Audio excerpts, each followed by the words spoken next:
My true story from Michigan.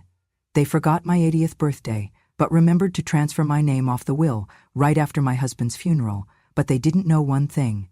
I let them sign. Then, I let the bank speak for me. I raised my teacup, steady, as the morning light filtered through the kitchen window. It was my 80th birthday, nominally, though that number felt heavy in a body that had already carried several decades past it. I was excited, dare I admit, a quiet happiness stirring in my chest, until I heard them. My sons and my daughter, all three, were seated at the table beyond my table, their backs to me as they sipped coffee and chopped breakfast. 80 years old and still expecting presents? "Mom, you should know your place," began my eldest, Michael, his words flat and dismissive. I swallowed around the lump in my throat and kept my eyes on the teacup's delicate pattern. My daughter, Caroline, looked up from scrolling through her phone and added, "Your name on the will is just dead weight now. They've already updated it, don't worry." She emphasized the last words as though sharing a secret they were proud of. My youngest, Rebecca, poured another cup of coffee and set it down with unnecessary care. "Just sign this thing, Mom. Help us with the paperwork. Easy enough, no big deal," she said, and passed a thin document across the table. I recognized it by the hospital script, updated will and estate transfers. I forced a slight smile as the paper landed in front of me. I lifted my eyes toward the small altar where my husband, Jonathan, had been laid to rest 2 months ago. I met the photo of him, kind eyes, soft gray hair, the man who had promised on our 50th wedding anniversary that I would always matter in our home. That promise felt like a lie now. Michael scoffed before turning his attention to his plate. Caroline tapped her foot, impatient. Rebecca adjusted the papers as though she were straightening curtains. They did not ask how I was. They did not wish me a happy birthday. They reminded me that I was no longer relevant. I took a breath. I pictured myself signing the will today. I pictured my name wiped away, along with everything I had ever believed I owned or meant in this family. But I remembered the promise that had been made years ago. I remembered the man on that mantel, the sound of his voice in our bedroom when I had cried after my first stroke. "We built this together. You built this family," he had said. They would remove me, they would erase me, but I would not vanish. So I held the pen with a quiet dignity. I didn't clear my throat. I didn't ask for acknowledgement. When I signed, my signature smooth, practiced, final. They relaxed visibly. Rebecca folded the document and tucked it away like hidden loot. Caroline smirked. Michael nodded and said, "Okay, that's done. You don't have to worry anymore." Just then, Michael glanced at the photograph of Jonathan and me, behind me. He whispered something I did not hear, then looked at his mother with a flicker of unease. But his expression hardened, and he shrugged toward his siblings, as if daring them to notice me. I looked again at their faces. No guilt, no warmth, no memory of the years of sacrifice, of the nights I sat with them through fevers, of the vacations I gave up so they could have lessons they wanted. Nothing but the present calculation of convenience. My birthday remained uncelebrated. I did not speak. I rose from the kitchen chair, folded the napkin beside my teacup, and left the room without a word. I caught a glimpse of the clock, 8:05 a.m., time passing, people living, ignoring what was right in front of them. I walked slowly to the room where I kept my papers from the old house, the life we had built in Michigan before moving here. Filing cabinet still held deeds, letters, tax returns, life insurance policies, and photographs of birthdays past. I remembered the smile of my daughter on her 18th, the tears of my son's high school graduation. I remembered that behind each of those photographs were dinners, some of which I had cooked, while the kids sat at that same table. I remembered the promise, "You'll always have a place." I closed the cabinet door. I pressed my palm against it.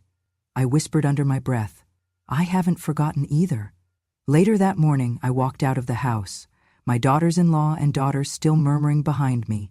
I smiled politely, though my heart pulsed with purpose. I had my plan, I had my proof, I had the bank. They had given me the pen. They believed I'd signed their will, fade away, become irrelevant. But I wasn't signing away what mattered. I was signing in silence.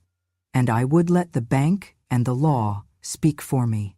I never imagined that stepping into my home after my husband passed would feel like entering someone else's house. but that's exactly how it happened. Years ago, after our daughter's graduation and our son's college graduation, my husband and I sold our small Cape Cod in rural Michigan to help our children build their futures. We used the proceeds to buy a modest condo near the city so the kids, Michael, Caroline, and Rebecca, could have a safe place to come home to. My husband and I moved into a smaller apartment, saying we were downsizing, but really, we were building a legacy. I became the family's financial organizer by habit. I balanced budgets and tracked tax returns. I signed the paperwork to transfer the condo into my daughter's name because she was taking out a loan for her own business. I switched our savings into Rebecca's account so she'd have cash for graduate school. I helped my son and his wife with a down payment for their own home, used my retirement funds to fill the gap, believing they would repay me when they could. I remember the year my husband and I took the train to Chicago for a quiet anniversary week in a tiny bed and breakfast. I was balancing spreadsheets until midnight, making sure my daughter's rent was paid, my son's mortgage deposit was squared away, and our own bills were up to date. My husband teased me, calling me the queen of nickels and budgets, but he smiled, because I loved them, all of them, and I thought that's what family did. Over the last decade, each of them seemed to do exactly what I had hoped. Michael graduated from business school and got a job in finance. Caroline opened her bakery, and thanks to that condominium fund, she had a full kitchen and a quiet apartment. Rebecca finished her master's degree and became a school counselor. All three of them had thrived. And yet, it seemed like none of that long memory was worth a birthday cake. After my husband's stroke, we moved again, to live near my son's home in Michigan. They had built a 2-bedroom addition, and they said I could make it my own space. It sounded nice. I'd have a room, a bathroom nearby. In reality, that room quickly became storage. He installed shelves, she painted the walls a neutral gray, and I became their silent guest. Sometimes lunch, sometimes errands, but always disposable. When the anniversary of my husband's stroke arrived, they threw us a quiet dinner. Me, Michael, and his family. The wife, the pediatrician they hired, and no one else. There was no mention of our 35th anniversary. I sat across from their newborn and drank a glass of wine I didn't really want. I felt the shift. My role had changed. I was no longer the backbone, I was decoration. Still, hope somehow lingered in me. A wish that maybe, just maybe, we could revisit Saturdays at the old dining table in Michigan, with birthday candles and mashed potatoes and laughter. When my husband passed, I let them plan the funeral. I did not argue when they asked me to contribute to the floral fund.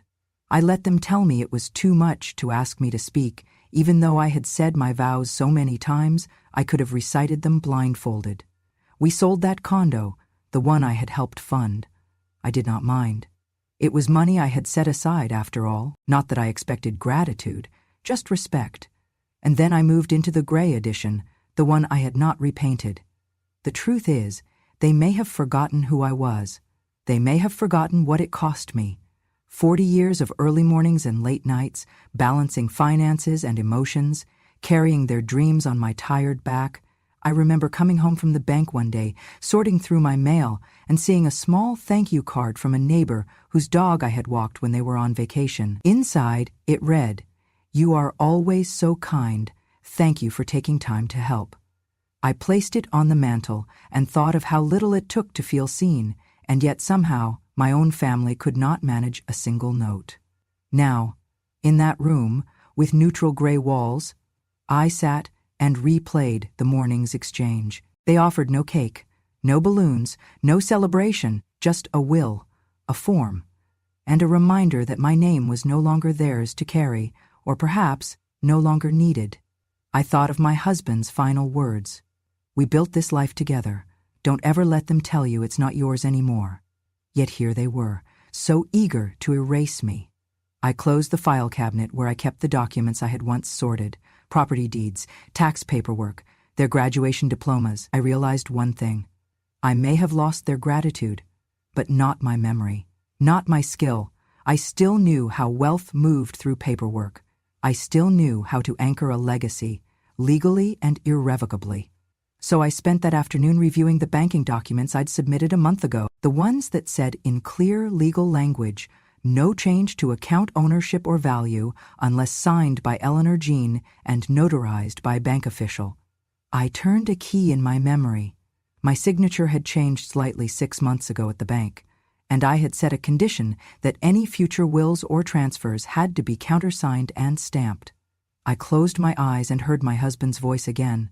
You love them all so much, but don't give away the bridge you built. That night, I lay in bed, feeling the dull ache in my heart, but also the warmth of purpose.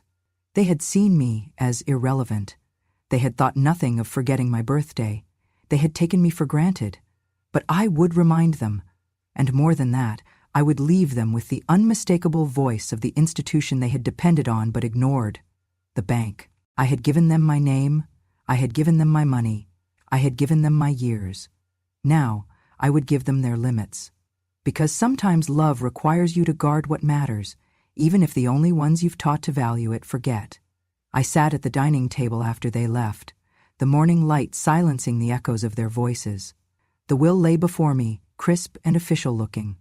I lifted the pen, not to relinquish, but to confirm. I signed where they asked, my signature steady and unreadable. I was thinking ahead, not out of defiance, but out of preservation. 4 weeks earlier, I had quietly arranged a meeting at the local branch of our bank, the one my husband and I had used for nearly half a century. I asked to speak with the estate officer, a friendly woman named Lisa who remembered helping me deposit Christmas checks for the grandchildren. I said I wanted to update some things, my account instructions, my signature, and an additional layer of protection. She pulled out a form labeled Dual Authorization Directive. It stated plainly, no withdrawal, transfer, or change in account beneficiaries may occur without the account holder's verified signature, the bank's official seal, and a notarized statement from the holder. I nodded, signing in front of the notary. I asked her to attach the directive to not just the bank account, but also to any associated will or trust instructions. Then I requested to update my signature on file. It had changed slightly over time, my handwriting getting shakier. I practiced in front of the bank teller, signing my name with intentional clarity. ELEANORJEANHARPER. I knew they would validate it later. I left the bank that day with a neatly stamped folder of legal paperwork, a copy for me, a copy for the bank's records, and a note to keep a sealed copy with my lawyer. I tucked the banker's thank you cookie wrapper in my purse. I smiled at the ordinary comfort of breakfast snacks, oblivious to how they would become vital. Now, at home, I had signed the new will. I tucked it into a plain envelope and slid it into my robe pocket. I walked to my old bedroom, once shared with Jonathan, to retrieve the sealed packet from the bank and the notary's acknowledgement letter. From my purse I removed the legal agreement and put it in another envelope. My heart felt calm because I had done what I believed, prudent, not vengeful. I rearranged my afternoon around secret errands. I visited Frances, the lawyer friend I had known since I started working at the courthouse. I handed her both envelopes, her expression tight with respect. There was no other way, I told her. I signed quietly, so they'd think it was done, but this— I tapped the banker's packet. This seals it. Frances nodded and packed the documents into her briefcase. We'll keep this sealed until the moment the bank refuses to honor the new will or any withdrawals. I returned home slowly, enjoying the weight of the afternoon sun through the curtains, as if each beam reminded me that light and truth always finds its way. I did not mention any of this during dinner. Instead, I passed the casserole dish and smiled. They told me how much they appreciated the meal, each spoonful complimenting Mom's cooking. I kept my smile, but my thoughts were far from that kitchen table. That night, I reviewed one last time the checklist I'd made. Will signed, dual authorization in bank files, signature updated and verified, legal copies with Frances, no note, no clue, just calm. I slid into bed, aware of my breathing, my pulse, and the promise inside that sealed paper. They thought they had removed me. They did not know I had already fortified everything that mattered. And soon, when they tried to impose their will, the bank would speak instead. Sleep came to me afterward, like a quiet breath of triumph. The morning was crisp and clear. I had taken the bus downtown, not wanting to drive myself just in case something happened during the confrontation. I wore a simple navy coat, my silver hair tucked neatly, and a calm expression. In my purse I carried the sealed packet from the bank and another from my lawyer. I didn't glance at them, I wouldn't need to. I arrived at the branch just after opening. I took the stairs to the executive office on the second floor. The receptionist nodded at me by name. She and I had shared holiday greetings in the lobby last year. I returned a polite smile without showing my purpose. The branch manager, Mr. Green, greeted me in his office. He was tall, silver-haired, wearing the placid expression of someone used to handling client crises. I sat down while he stood by the window overlooking Main Street. "Mrs. Harper, thank you for coming," he said, glancing at his watch. "Your son said he'd be here today to transfer funds. He is on his way," I replied. "I asked him to come here directly." Green nodded. "All right, we will handle this on our side." I watched as he tapped a button on his computer. I felt my heart steady. I thought of the packet in my purse and the sealed opportunity it represented. I thought of Jonathan's voice whispering courage to me from beyond the threshold of loss. Shortly after, the door opened. Michael stepped in, dressed in his tailored suit, a forced calm in his posture. He carried a leather wallet and a folder with official-looking papers. He looked surprised when he saw me. "Mom?" he said, voice catching slightly. I did not respond. I merely watched him. He spotted Mr. Green and approached the manager's desk. "Yes, we're here for the transfer," Green gestured. "Please have a seat. I will run through the protocol with you." He turned back to me. "And Mrs. Harper, thank you for meeting us." I nodded once. Michael opened his folder and handed over the new will document. "This is the updated will removing Mom's name from the beneficiaries. We'd like to transfer $250,000 into our family account now." Green took the document with a measured air. He said nothing. He smiled before slowly scanning its contents and typing something.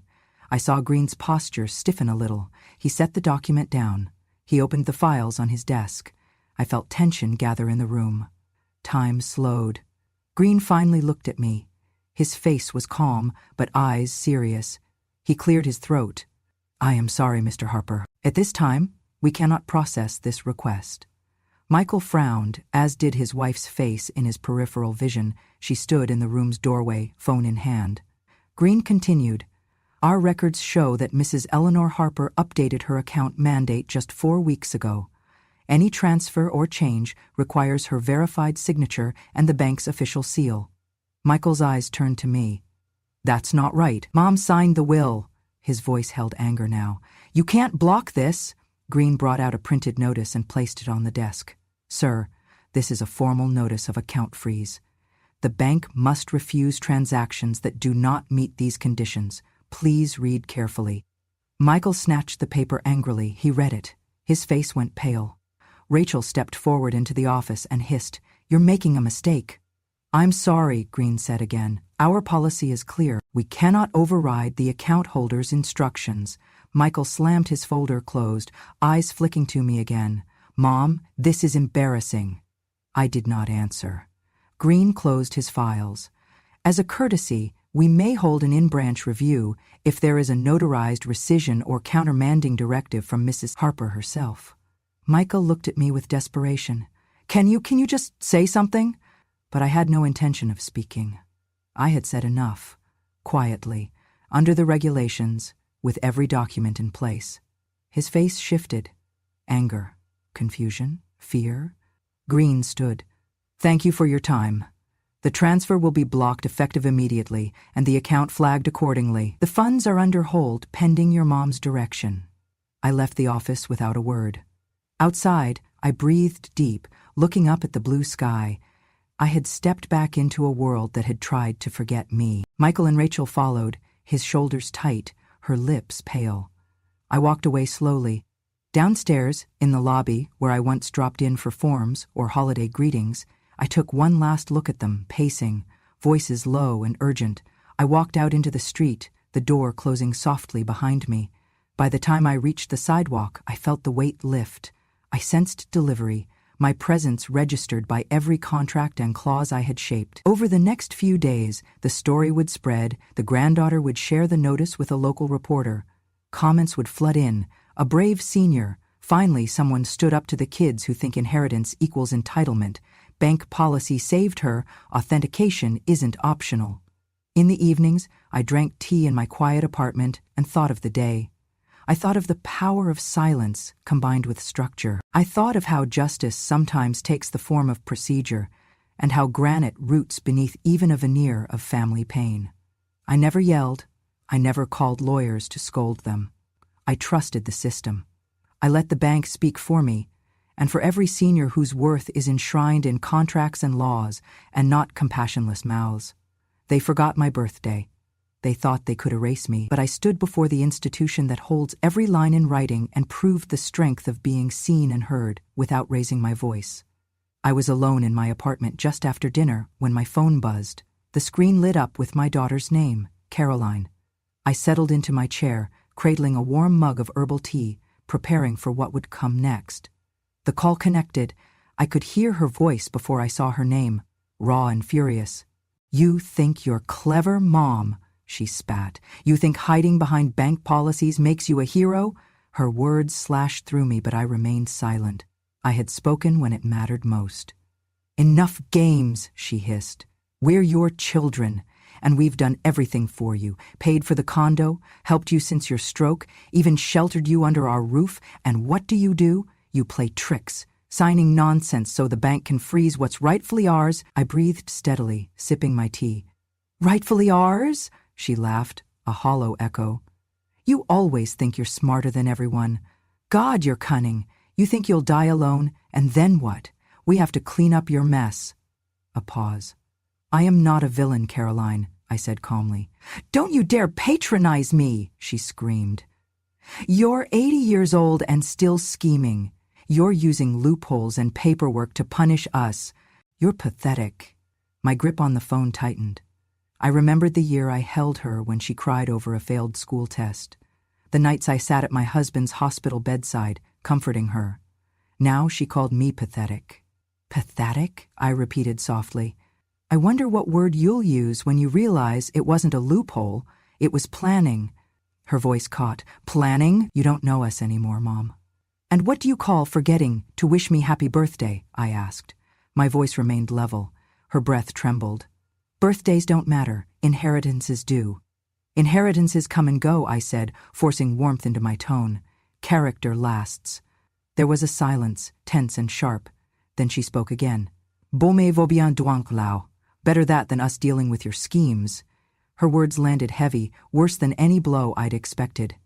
My throat tightened. I felt the weight of years in that sentence, ungrateful, cruel, detached. I did not speak. I ended the call. I set the phone on the table, watching it face down. My breath slowed. I let the anger rise, but I did not unleash it. Instead, I felt pride. Not pride in their reaction, but in myself. I had passed the test I didn't ask for, to remain composed while she raged. I had built a fortress around myself with quiet, careful strategy. I walked to the mantel and touched the small figures of my grandchildren, smiling from a photograph taken at a summer picnic. Caroline had held my hand that day, telling me I was her hero, her backbone. I allowed myself one tear, but it came with gratitude. Gratitude that I had done what I did for them, and gratitude that I no longer needed their approval to know my worth. I turned off the lamp and sat in silence. The apartment hummed softly in the night. Outside, a dog barked. A car passed. Life moved quietly while my mind was loud with resolution. In the morning, I woke and went through my routine. Breakfast, tea, exercises. I read a legal brief online about elder rights. I signed up for community educational webinars. I answered one email from a neighbor who thanked me for the talk I gave at the local library. You changed how I think. I thought of my daughter again. I thought of the pain beneath her anger, and I forgave her. Not because she deserved it, but because I deserved peace. Their aggression did not weaken me. It reminded me.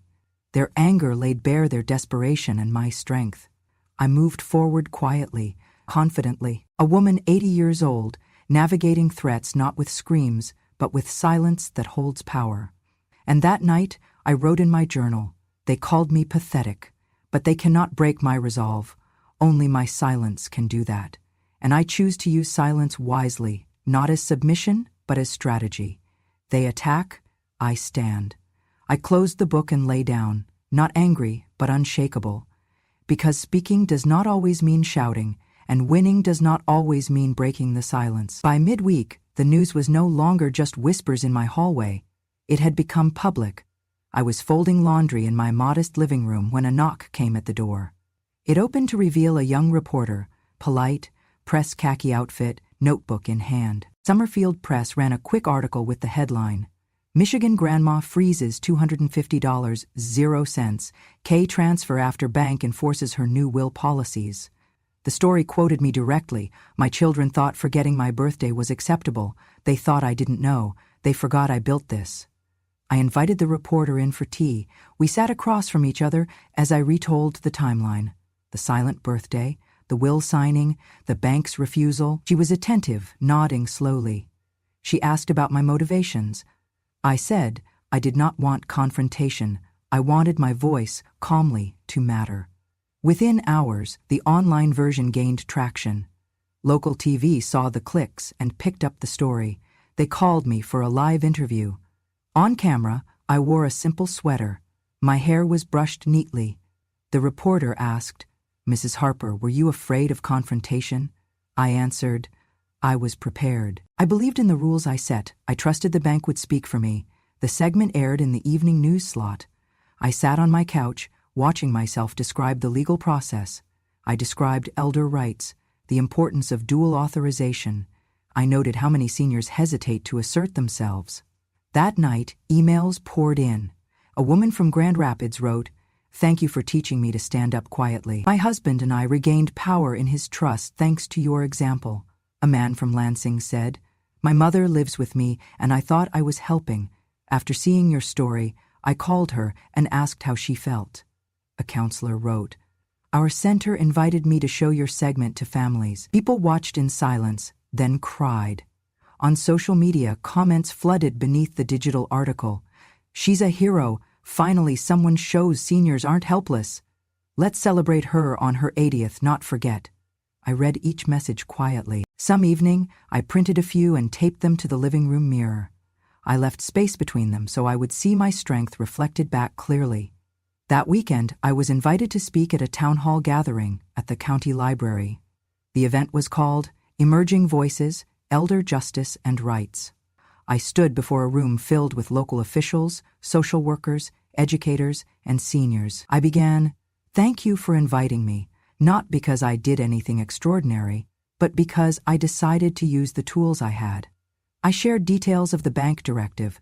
I explained how minor legal maneuvers can create real protection. I told them, seniors do not need loud protests. We need clear voices backed by systems that listen. The audience listened attentively. At the end, many approached me, a retired teacher, a nurse, an accountant. They asked how I handled deadlines. They asked how to help others implement similar safeguards. One woman gently touched my arm and said, You gave me hope, for myself and my husband. I felt a soft hum of purpose. That Sunday, the local church invited me to speak briefly after service. The pastor introduced me. We are honored to have among us someone who stood not with anger, but with clarity, a woman who used her faith in rules to protect her truth. I spoke for 5 minutes about love, responsibility, and boundaries. I looked around and saw nods, tears, and recognition. I also received an unexpected message. A small nonprofit that fights elder financial abuse asked me to join their advisory board, so I agreed. In the following weeks, the media attention settled into a steady stream. Interviews came from statewide radio, a legal podcast, even a national public television station covering elder rights. Still, I remained in my quiet rhythm. Tea in the morning, legal reviews by noon, calls with Francis, and walks with Angela in the park. I never chased fame. I simply said yes when the moment called for it. One night, I attended a small dinner hosted by an intergenerational support group. The event aimed to bridge understanding between older and younger neighbors. I sat at a long table with 30 people, some my age, many not. A young man leaned close and said, I watched your interview. I'm 24, living with my grandma. I didn't realize I should ask her about her paperwork. He raised his glass. Here's to you. The toast was simple, but my heart leapt. Then a woman in her 70s, stooped slightly, walked over. I remember when banks didn't listen to women, let alone elderly women. You showed them. and that matters. I held her hand firmly and thanked her. That night, walking home under streetlights, I thought, this wasn't my victory alone. It was ours, all of us, who need systems that respect us. In the days that followed, invitations continued to arrive. A nearby college asked me to guest lecture in a criminal justice course. A state senator requested the bank protocol be included in proposed legislation. Others called simply to thank me. I answered as best I could. I declined interviews that felt sensational. I agreed to panels that felt purposeful, and I returned home each day with the quiet conviction I always had. They tried to erase me at 80. They forgot one truth. That legacy is not just about inheritance. It's about influence. It's about teaching the next generation what protection looks like, without anger, without violence, with clarity. Because every voice matters, old and young alike. And sometimes the loudest sound in the room is composed of silence backed by fact. I never set out to be a pioneer. I simply wanted to protect what was mine, and in doing so discovered that my silence could be more powerful than any speech. A month after the bank incident, I sat at my kitchen table with a cup of chamomile, reviewing messages I had received, invitations to speak, notes of thanks, opportunities to help others. I paused on one email from the Michigan Elder Rights Foundation, inviting me to co-found a nonprofit initiative. They wanted to call it Justice in Silence. A group of men and women had gathered, retired attorneys, financial advisors, social workers, who believed my story could be the backbone of a movement. They asked me to be co-founder and spokesperson. I agreed. We met in a sunny conference room at a community center. I looked around the table. There were people younger than my grandchildren and some older, many with tired eyes and hopeful hearts. We discussed mission, bylaws, outreach. We drafted plans for free legal clinics, training for bank employees, materials for senior centers. We debated logos and taglines. I spoke up when I could and listened when it mattered more. My role was clear. I would be the public face, and my story would be the catalyst for change. 6 weeks later, I stood on stage at the Michigan Senior Advocates Summit before an audience of nearly 500 attendees, seniors, advocates, bankers, and legislators.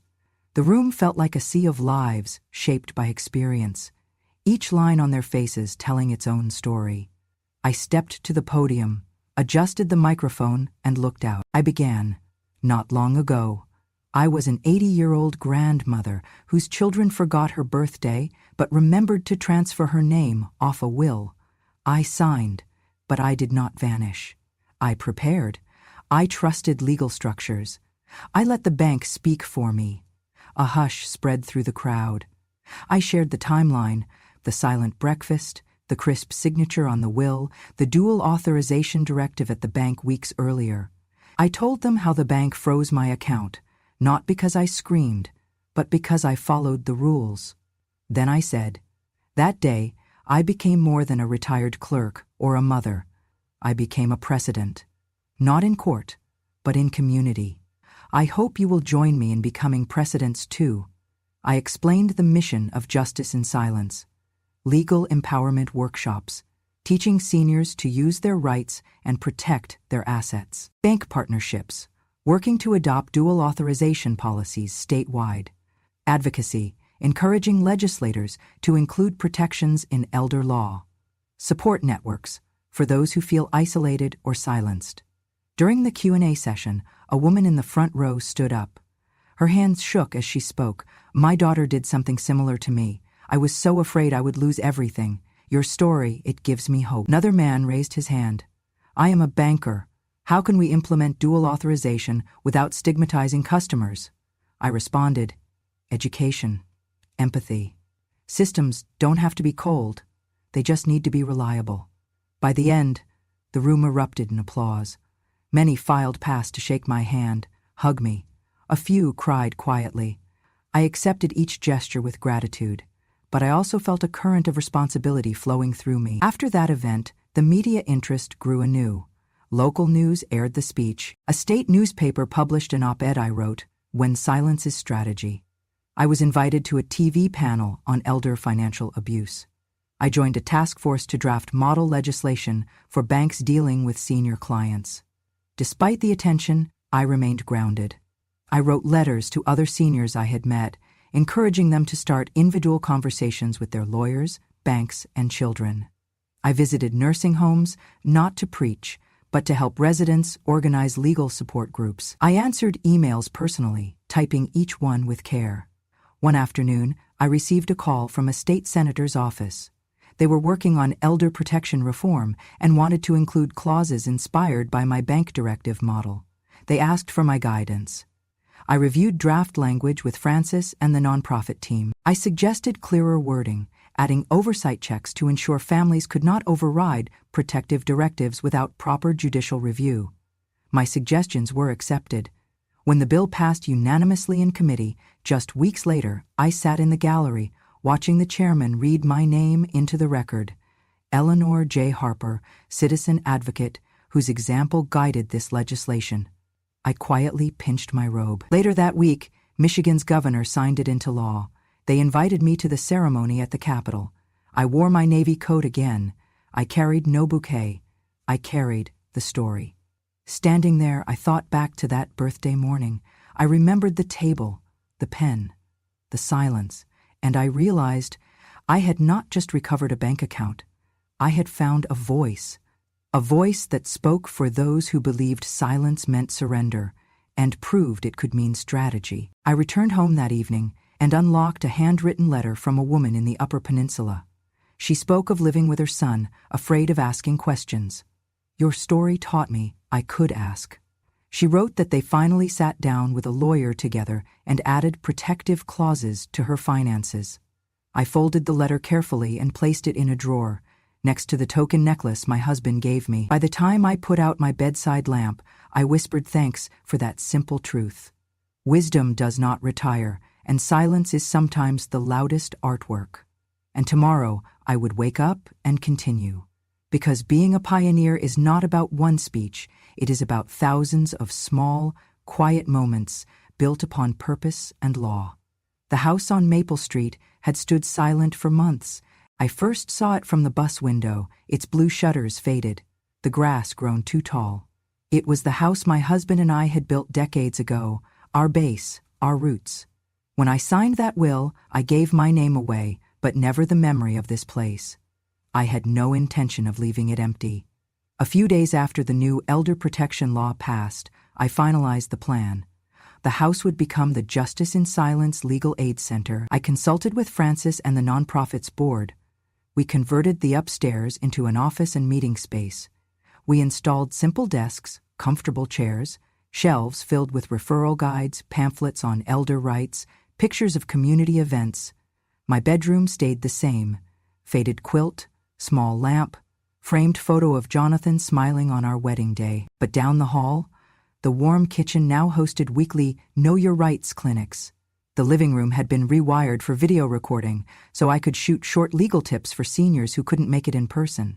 And the back porch, the one we used for iced tea, now welcomed elderly neighbors on summer afternoons to talk quietly, confidentially. They had thought I was old. They had thought I was forgetful. But here I was, writing a script, signing a lease, scheduling appointments. Just as I once balanced budgets, I was now balancing justice and compassion, logic and heart. The day we officially opened, I recorded a short video. It began with me standing in the living room, evening light streaming through the windows. I spoke into the lens, voice calm. They thought an 80-year-old couldn't outsmart paperwork. They thought I didn't know where the law lived, but I did. Because I didn't just study it, I helped shape it. The camera panned to a framed highlight on the wall, my quote from the state bill signing ceremony, engraved under glass. The video cut to me reviewing documents with an elderly couple and a volunteer lawyer. Then it showed me standing behind the podium at a panel discussion in Lansing. I closed the video with these words. I was a mother who cooked dinner and wiped tears. And today, I am someone who hands out courage and counsel. I posted it on the nonprofit's homepage. It received thousands of views. Seniors called to say, "Thank you for making this real." They called the next day. Mr. Thompson, who'd lost his independence to a predatory family member. Mrs. Ramirez, whose bank refused to speak to her after her husband died. Several more asked for help with wills, guardianship, and housing fraud. I did not mind the calls. I was ready. Every morning, I poured a cup of tea and walked up the old wooden staircase, the same stairs our grandchildren had raced down on Christmas, and opened the center's door. I greeted volunteers. I settled into my desk, reviewed appointment schedules, answered emails. Most days ended with a walk in the yard, a moment with the photograph of our dog Peaches, who used to be buried under the magnolia tree. Over time, the house became more than consultancy. It became a symbol. Neighbors volunteered, local radio ran public service announcements, and the paper wrote feature stories.